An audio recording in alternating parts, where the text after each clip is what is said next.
नए कृषि कानूनों पर विचार विमर्श करने के लिए सरकार और किसान संगठनों के प्रतिनिधियों के बीच पांचवें दौर की बातचीत जारी। कृषि मंत्री नरेंद्र सिंह तोमर ने कहा, एक बार फिर कहा कि सरकार किसानों कल्याण के लिए प्रतिबद्ध।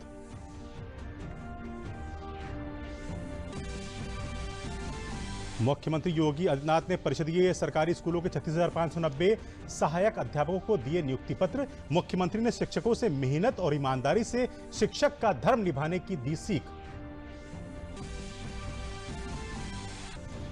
प्रदेश में कोविड-19 की रिकवरी दर बढ़कर हुई 94.5%। पिछले 24 घंटे में कोरोना संक्रमण के 1,940 नए मामले आए सामने। अब तक 5,22,867 मरीज उपचार के बाद हुए स्वस्थ। और लखनऊ में ग्रामीण विकास मंत्रालय ने शुरू किया 2 दिवसीय प्रशिक्षण कार्यक्रम। युवा और महिलाओं को स्वरोजगार से जोड़ने का दिया जाएगा प्रशिक्षण। नमस्कार, मैं दिलशाद। समाचार विस्तार से। सबसे पहले आपको बताते हैं कि नए कृषि कानूनों पर विचार विमर्श करने के लिए आज नई दिल्ली में सरकार और किसान संगठनों के प्रतिनिधियों के बीच पांचवें दौर की बातचीत जारी है। दोनों पक्षों के बीच गुरुवार को चौथे दौर की बातचीत हुई थी, जिसमें किसानों के 40 संगठनों के प्रतिनिधि और कृषि मंत्री नरेंद्र सिंह तोमर, रेल मंत्री पीयूष गोयल और वाणिज्य राज्य मंत्री सोम प्रकाश शामिल हुए थे। बैठक में मुख्य रूप से इसी बात पर ज्यादा ध्यान दिया गया है कि किसानों में कृषि कानून को लेकर जो भ्रम की स्थितियां बनी हुई हैं और आशंकाएं बनी हुई हैं, उनके निराकरण के लिए बिंदुवार उनके सामने पक्ष रखा गया है। न्यूनतम समर्थन मूल्य पर भी सरकार ने अपनी स्थिति स्पष्ट की है। बैठक में सरकार ने कहा कि ये तीनों कानून किसानों के हित में हैं। और इधर मुख्यमंत्री योगी आदित्यनाथ ने आज परिषदीय सरकारी स्कूलों के 36,590 सहायक अध्यापकों को नियुक्ति पत्र दिए। नियुक्ति पत्र मुख्यमंत्री निवास पर हुए समारोह में दिए गए। उत्तर प्रदेश में मुख्यमंत्री के मिशन रोजगार के तहत इन टीचर्स को ऑनलाइन समारोह के माध्यम से नियुक्ति पत्र वितरित किए गए। कोरोना की स्थिति को ध्यान में रखते हुए कार्यक्रम का आयोजन ऑनलाइन किया गया। नियुक्ति पत्र वितरित करने के साथ ही मुख्यमंत्री ने शिक्षकों के साथ बातचीत भी की। उन्होंने शिक्षकों से मेहनत और ईमानदारी से शिक्षक का धर्म निभाने की सीख भी दी। इससे पहले 16 अगस्त 2020 को 31,227 सहायक स्कूल शिक्षकों को नियुक्ति पत्र वितरित किए गए थे।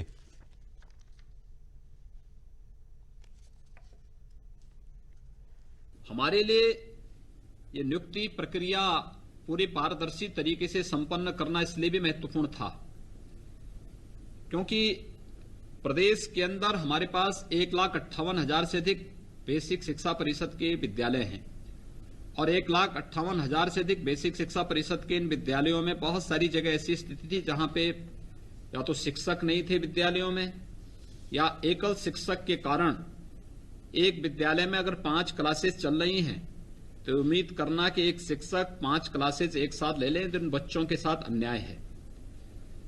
जब बच्चे पर, एक बालक पर विशेष ध्यान दिया जाना चाहिए तब शिक्षक न हो या वहां पे पठन पाठन का माहौल न हो, शासन की सुविधाएं उपलब्ध न हो और फिर हम उम्मीद करेंगे कि शिक्षा के क्षेत्र में हम अपने प्रदेश को अग्रणी राज्यों में लेकर के जाएं और फिर दुनिया के विकसित देशों के साथ हम प्रतिस्पर्धा करने की बात सोचें तो ये अपने आप में दिवा स्वप्न था। प्रदेश के अंदर अब तक 3.5 लाख से अधिक प्रदेश के युवाओं को प्रदेश के अंदर सरकारी नौकरी देने के कार्यक्रम सफलतापूर्वक आगे बढ़ाने में सफल रहे हैं।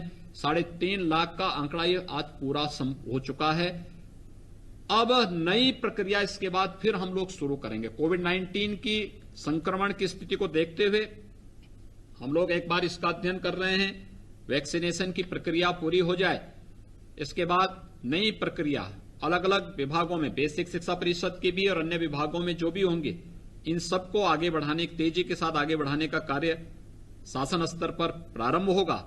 लेकिन मैं चाहूंगा कि जिन लोगों का आज नियुक्ति पत्र प्राप्त हो रहा है, अलग अलग जनपदों में हमारे माननीय मंत्रीगण, माननीय सांसदगण, माननीय विधायकगण अलग अलग जनपदों में इस प्रक्रिया को पूरा कर रहे हैं और मैं चाहूंगा वे सभी शिक्षक अपना नियुक्ति पत्र लेने के साथ जनपद और जनपदों में कौन से विद्यालय उनको दिए जा रहे हैं, बेसिक शिक्षा परिषद इन चीजों को एक बार देखेंगे। मेरिट के आधार पर बिना भेदभाव के किसी भी प्रकार की कोई शिकायत की गुंजाइश कहीं से भी नहीं होनी चाहिए।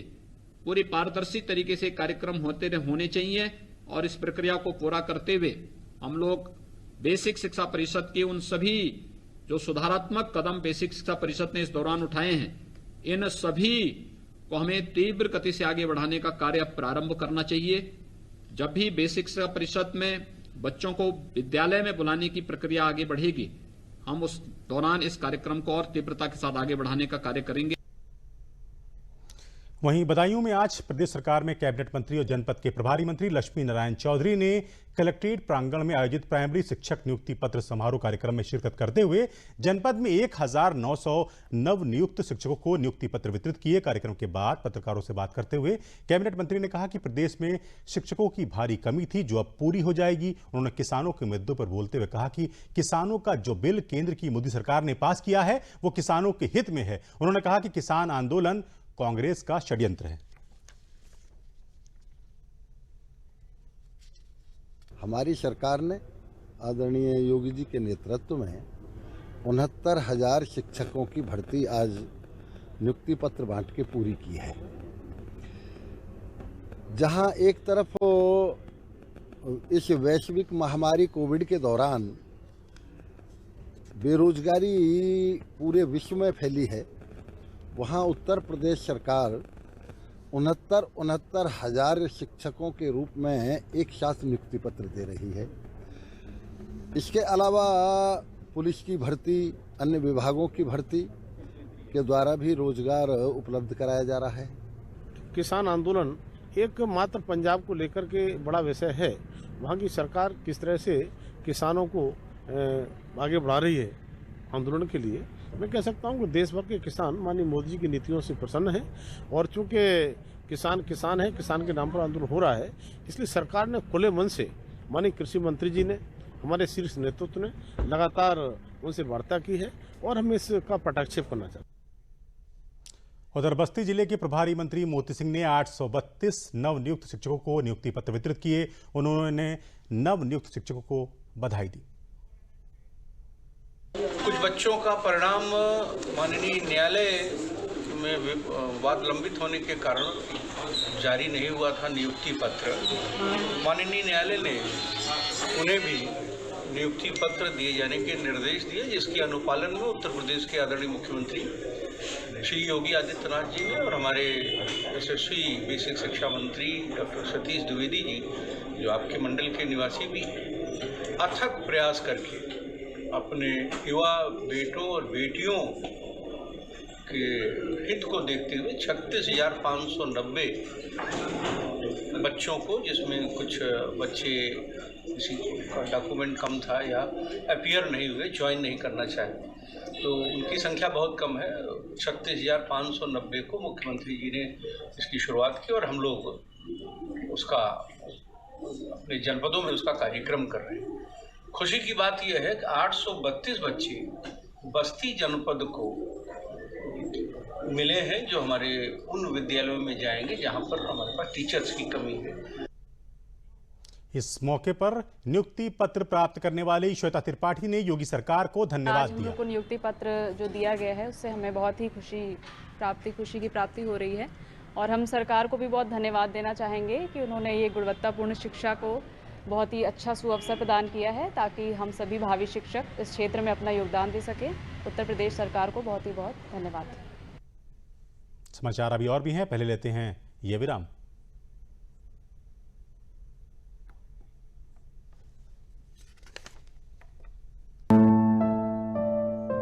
देखिए, बच्चा बीमार भी हो तो भी उसे टीके के लिए हर बार ले जाइए। अगर किसी वजह से दूसरी जगह भी जाना पड़े तो भी इसका ये जो कार्ड है, इस कार्ड को साथ ले जाए और टीके जरूर लगवाएं। 5 साल 7 बार, छूटे ना टीका एक भी बार।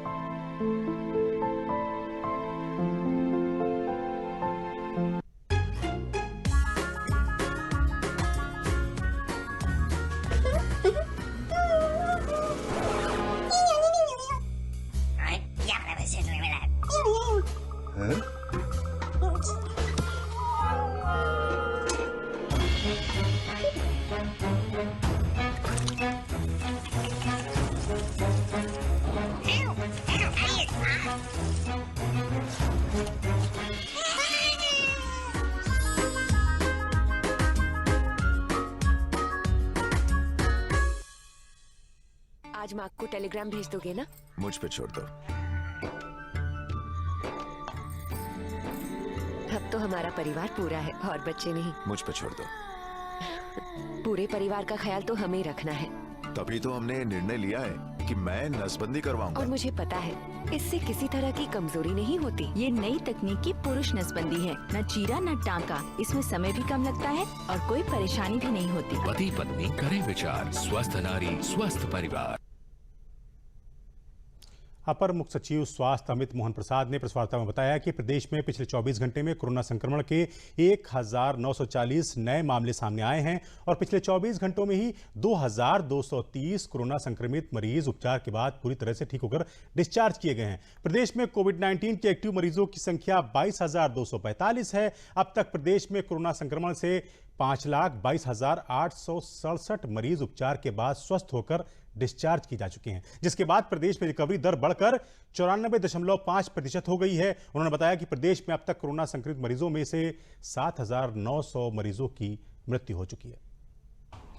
विगत 24 घंटों में संक्रमण के 1,940 नए प्रकरण सामने आए हैं और इसी अवधि में उपचारित होकर डिस्चार्ज होने वालों की संख्या 2,230 है। इस समय एक्टिव इन्फेक्शन के केसेस की कुल संख्या 22,245 है, जिनमें से 10,450 मरीज अपने घर पर रहकर होम आइसोलेशन में स्वास्थ्य लाभ कर रहे हैं और 2,117 मरीज इस समय संक्रमित व्यक्ति निजी अस्पतालों में भुगतान के आधार पर अपना इलाज करवा रहे हैं। अब तक संक्रमण के पश्चात कुल मिलाकर 5,22,867 संक्रमित व्यक्ति पूर्णतः स्वस्थ होकर डिस्चार्ज किए जा चुके हैं और प्रदेश में रिकवरी का प्रतिशत इस समय 94.5% चल रहा है, 94.5%। उधर अपर मुख्य सचिव सूचना नवनीत सहगल ने बताया कि आज से प्रदेश में मिशन रोजगार का कार्यक्रम चलाया जा रहा है। उन्होंने बताया कि प्रदेश में औद्योगिक गतिविधियों को तेजी से संचालित किया जा रहा है। इसके अलावा नई एमएसएमई इकाइयों को संचालित करने के लिए बैंकों से समन्वय स्थापित किया जा रहा है। प्रदेश में रोजगार के अवसर बढ़ाने के लिए सरकार प्रयासरत है। प्रदेश में औद्योगिक गतिविधियां चलती रहें, सभी एमएसएमई हमारी काम कर रही हैं। नई एमएसएमई के माध्यम से रोजगार के और अधिक अवसर पैदा करने के उद्देश्य से बैंकों से समन्वय किया जा रहा है और ये निरंतर प्रतिदिन इसमें बढ़ोतरी हो रही है। आज तक लगभग 6,49,000 नई एमएसएमई इकाइयों को 19,796 करोड़ रुपए के ऋण वितरण किए गए थे।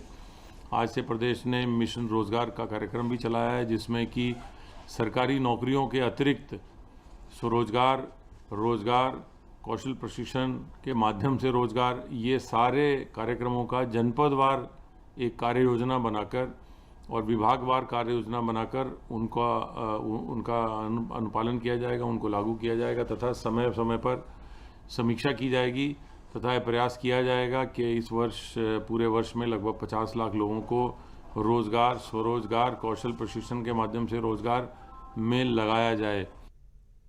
और रेलवे बोर्ड के अध्यक्ष एवं मुख्य कार्यकारी अधिकारी विनोद कुमार यादव ने वीडियो कॉन्फ्रेंसिंग के माध्यम से बनारस रेल इंजन कारखाना लोको टेस्ट शॉप में नवंबर 2020 में उत्पादित 40वें रेल इंजन WAP-7 को राष्ट्र को समर्पित किया, जो बरेका के इतिहास में अब तक का सर्वाधिक माहवार उत्पादन है। इस अवसर पर श्री यादव ने बरेका कर्मियों को निरंतर नए कीर्तिमान स्थापित करते रहने के लिए बधाई देते हुए कहा कि आप सभी के प्रत्यक्ष एवं परोक्ष सहयोग से ही बरेका इस मुकाम पर पहुंचा है।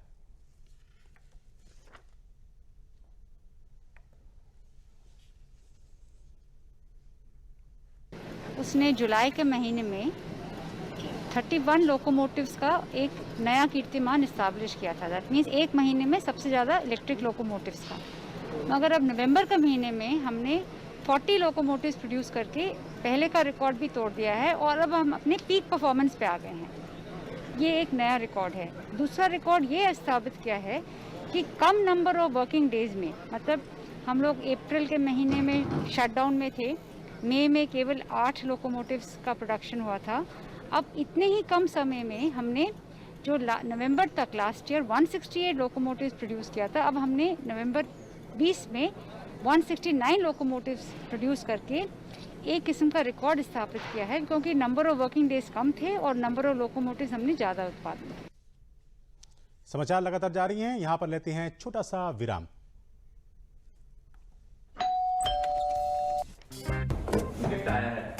अरे वाह, लेजेंड की बैट, इससे तो मैं खेलूंगा। Future batting legend bat. इसमें जिसका नाम लिखा है बैट उसी को मिलेगी। अरे यार, देखा, अगर इस पे मेरा नाम नहीं लिखा होता तो कितनी दिक्कत हो जाती। इसलिए आरबीआई कहता है बैंक अकाउंट हो या बैंक लॉकर, उसमें नॉमिनी का नाम जरूर दर्ज करें, ताकि आपकी जमा पूंजी उसी को मिले जिसे आपने नामित किया है। आरबीआई कहता है जानकार बनिए, सतर्क रहिए।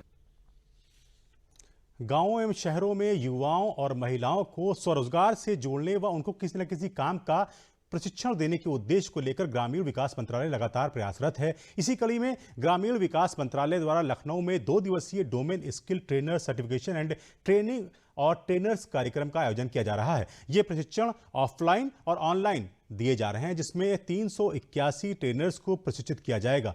आज प्रशिक्षण 4 क्षेत्रों में 10 पाठ्यक्रमों, जिनमें मुख्यतः सौंदर्य और कल्याण, इलेक्ट्रॉनिक्स और इलेक्ट्रिकल ट्रेड शामिल है। इस मौके पर मिशन प्रबंधक उत्तर प्रदेश राज्य आजीविका मिशन ए.के. त्रिपाठी ने बताया कि यहां से प्रशिक्षण प्राप्त मास्टर ट्रेनर गांव-गांव जाकर महिला समूहों और स्वरोजगार को प्रशिक्षित करेंगे, ताकि वे आत्मनिर्भर बन सकें।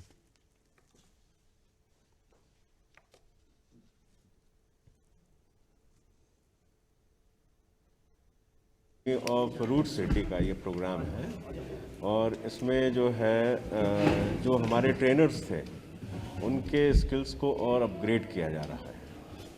और इसमें जो है आर सिटी जिस तरह से पिछले कई सालों से जो है ग्राम विकास को के लोगों को सहयोग करती रही है ट्रेनिंग्स में, उसी तरह से ये जितने भी ट्रेनर्स आए हुए थे इनको जो है ट्रेनिंग का कार्य में और पारंगत करेंगे, ताकि ये आगे जाकर के और भी अच्छी तरह से ट्रेनिंग दे पाएं। बुंदेलखंड के ललितपुर जनपद में किसान उत्पादक संगठन किसानों की आमदनी दोगुनी करने में काफी सहायक सिद्ध हो रहे हैं। 2016 से जनपद के कैलागुआ मार्ग पर विकास पथ संगठन के माध्यम से किसानों को जोड़कर गुणवत्ता परक बीज एवं जैविक उर्वरक उत्पादन का काम शुरू किया गया।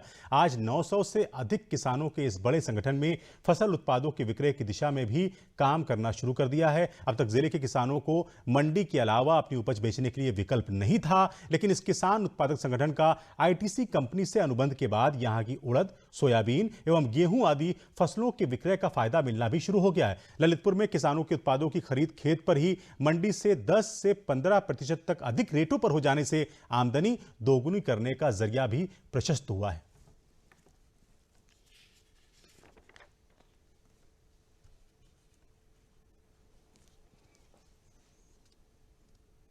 माननीय प्रधानमंत्री जी ने जो योजना चलाई है विकास पर शेड्यूल की, तो उसमें हम लोगों को बहुत ज़्यादा फायदा हो रहा है और पैसे की कोई दिक्कत नहीं है, अच्छे रेट में जा रहा है।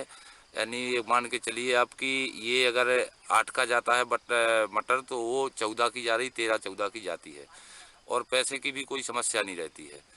पैसे के लिए परेशानी होना पड़ता है, वो यहीं से आके ले जाते हैं और हम उनके बड़े आभारी हैं। हम बहुत साल से किसानी कर रहे हैं, तो बहुत परेशान थे, मंडी ले जाके पैसे के लिए भटकना और बेचने में दिक्कत आती थी।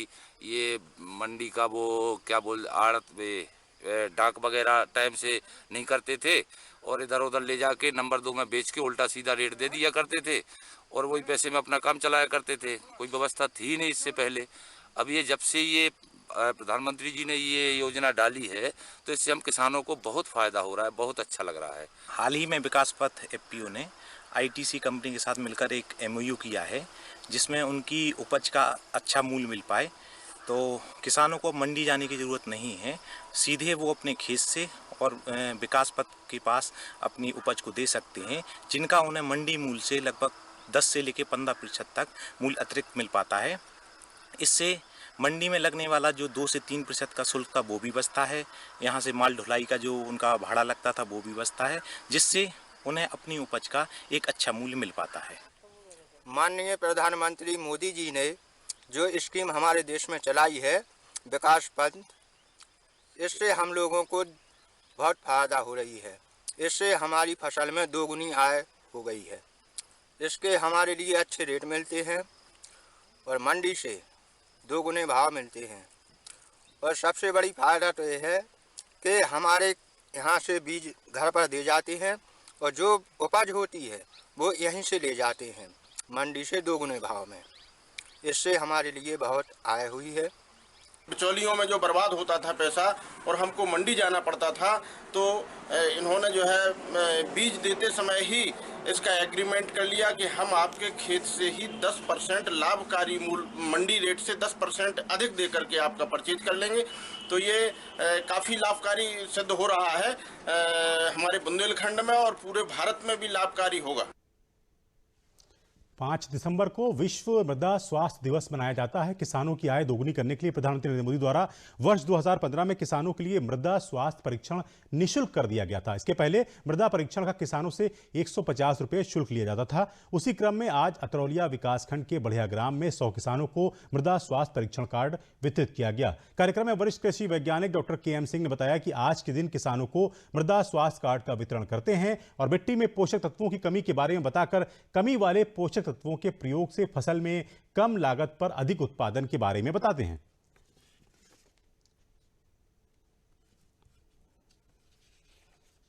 प्रत्येक 5 दिसंबर विश्व मृदा स्वास्थ्य दिवस के रूप में मनाया जाता है। इस दिन जो है हम किसानों को जो मृदा स्वास्थ्य कार्ड भी वितरित करते हैं, साथ ही साथ किसानों को बताते हैं कि जो मृदा स्वास्थ्य कार्ड में जो हमारे पोषक तत्वों की जो कमी के बारे में वो समझाते हैं। साथ ही साथ उस मृदा स्वास्थ्य कार्ड के हिसाब से अपनी उर्वरक प्रयोग करते हैं, जिससे उनकी लागत मूल्य में कमी आती है। साथ ही साथ उत्पादन अच्छा मिलता है। और जो जैसे कि आप जान रहे हैं कि जो हमारे प्रधानमंत्री महोदय का 2022 तक किसानों की आय दूनी करने का सपना है, अगर हम मृदा स्वास्थ्य कार्ड के हिसाब से उर्वरक प्रयोग करते हैं तो लागत मूल्य निश्चित रूप से कम होगी और उत्पादन अधिक होगा और हमारे किसानों की आय दूनी होगी। मिट्टी जांच करने के लिए कृषि विभाग में मीटिंग हुई थी जी। यहाँ पे अच्छी मीटिंग हुई है और कृषि विभाग में अच्छी जिम्मेदारी है, अच्छा विकास हुआ है। मोदी जी को हम धन्यवाद देते हैं। हमारे क्षेत्र में बढ़िया ग्राम पंचायत में एक विश्व मृदा स्वास्थ्य दिवस मनाया जा रहा है। इसमें खेत की उर्वरा शक्ति के बारे में बताया गया, जिसके दौरान खेतों की किस प्रकार मिट्टी में फसल उगाई जाए, इसके बारे में बताया गया। मैं सरकार को धन्यवाद देता हूँ। इंडियन ऑयल ने तेल भरो कार जीतो अभियान की शुरुआत की है। इंडियन ऑयल देश में पेट्रोलियम ईंधन का सबसे बड़ा खुदरा विक्रेता है। Indian oil corporation limited Lucknow के कार्यकारी निदेशक और राज्य प्रमुख डॉक्टर उत्तीय भट्टाचार्य और मुख्य महाप्रबंधक सुब्रत कर की उपस्थिति में इस अभियान का औपचारिक रूप से उद्घाटन किया गया। तेल भरो कार जीतो अभियान 31 दिसंबर 2020 तक चलेगा। इस अभियान में 4 दिसंबर से 31 दिसंबर 2020 के बीच इंडियन ऑयल के पेट्रोल पंपों से एक ही बिल पर 400 रुपए या इससे अधिक की राशि का पेट्रोल डीजल खरीदने पर अंतिम ड्रॉ निकलने पर भाग्यशाली ग्राहक को एक ब्रांड नई SUV कार का बम्पर पुरस्कार जीतने का मौका मिलेगा।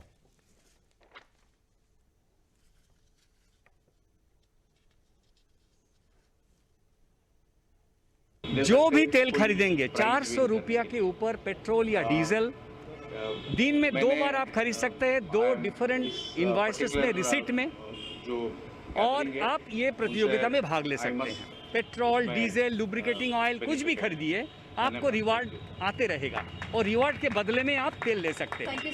तो डेली मिलेगा 100 ग्राहकों को, वीकली मिलेगा अगर 25 ग्राहकों को 5000 रुपया का रिवार्ड। और उसके बाद स्कीम के अंत में मैंने बोला कि हर स्टेट ऑफिस, हमारा मानो कि Uttar Pradesh, central and eastern UP मिला के यहाँ पे एक मोटरसाइकिल मिलेगा। और स्कीम के बाद 31 दिसंबर के बाद छोटा SUV मिलेगा और साथ में मेगा प्राइस में एक बड़ा SUV मिलेगा। किसानों की आय दोगुना करने के लिए सरकार जहां एक तरफ लगातार प्रयास कर रही है, वहीं इन प्रयासों को आगे बढ़ाने के लिए युवा पीढ़ी भी आगे आ रही है। ड्रिप इरिगेशन यानी टपक सिंचाई के माध्यम से पानी की बचत के साथ किसानों की आय बढ़ाने के लिए प्रयास किए जा रहे हैं। पेश है ये रिपोर्ट। प्रधान देश भारत के लिए ड्रिप सिंचाई यानी टपक सिंचाई की जागरूकता के लिए एक युवक ने अभियान छेड़ा है। प्रयागराज के रहने वाले शाहरुख रिजवी इंजीनियरिंग के साथ साथ IIM रांची से मैनेजमेंट की डिग्री लेने के बावजूद किसानों के हित में और उनकी आय दोगुनी करने के लिए पूरे प्रदेश में अभियान चलाकर किसानों को ड्रिप सिंचाई के प्रति जागरूक कर रहे हैं। अल्टीमेटली उसका जो रिजल्ट होता है वो प्रोडक्शन पे आता है, यूनिफॉर्म ग्रोथ होती है पौधों की, यूनिफॉर्म प्रोड्यूस होता है। जो भी आप अपना फसल आप बोआ रहे हैं, जो भी आ रहा है उसका एक बराबर साइज होता है, एक बराबर वेट होता है, तो यूनिफॉर्मिटी मेंटेन होती है। सॉर्टिंग ग्रेडिंग में किसानों को बहुत आसानी होती है कि भाई छोटा आलू को अलग करिए, बड़े आलू को अलग करिए। तो ये सारे बेनिफिट है और लॉन्ग टर्म इसके बेनिफिट होंगे, क्योंकि ये आपको सबको पता है कि जो तीसरा विश्व युद्ध होना है वो पानी पे होना है। तो पानी की बचत एक बहुत ही ज़रूरी चीज़ है और वो इस सिस्टम के थ्रू अप टू 90% आप पानी बचा लेते हैं। शाहरुख का कहना है कि ड्रिप सिंचाई प्रणाली में जहां पानी की भारी बचत आती है, वहीं फसलों की पैदावार भी अधिक होती है। इससे करीब जो प्रोडक्टिविटी में इंक्रीमेंट होता है वो करीब 200% अप टू 200% प्रोडक्टिविटी इंक्रीज करती। ड्रिप इरिगेशन के लिए केंद्र सरकार 90% तक सब्सिडी मुहैया कराती है और इस प्लांट को लगाने में मात्र 40,000 रुपए का खर्च आता है और ये हमेशा काम आता है। सरकार इनकम दुगनी करने के लिए जो कर रही है उसके साथ पर्टिकुलर ड्रिप इरिगेशन पे अनुदान भी दे रही है किसानों को। जागरूकता फैलाने वाले शाहरुख का कहना है कि किसान खेतों की सिंचाई करता है जबकि पौधों की सिंचाई होनी चाहिए। लखनऊ से परवेज जैदी की रिपोर्ट। और अब बंद में प्रमुख समाचार एक बार फिर।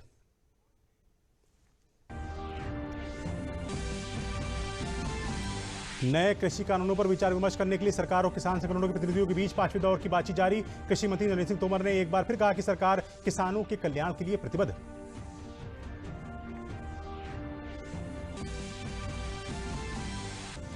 मुख्यमंत्री योगी आदित्यनाथ ने परिषदीय सरकारी स्कूलों के 36,590 सहायक अध्यापकों को दिए नियुक्ति पत्र। मुख्यमंत्री ने शिक्षकों से मेहनत और ईमानदारी से शिक्षक का धर्म निभाने की दी सीख।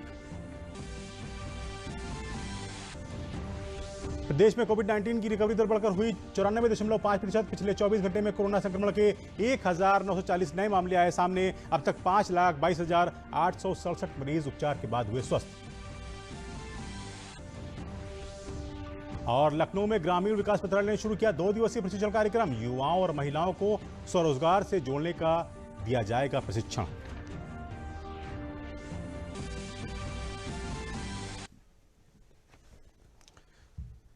इसी के साथ समाचार समाप्त हुए, लेकिन अब एक जरूरी संदेश। कोरोना से बचाव के लिए अपने हाथ नियमित रूप से धोते रहें और 2 गज की दूरी बनाए रखें। साथ ही मास्क का होना भी जरूरी है। जेब अथवा थैले में या इधर उधर नहीं, बल्कि चेहरे पर इस तरह से ठीक तरह से लगाएं। नमस्कार।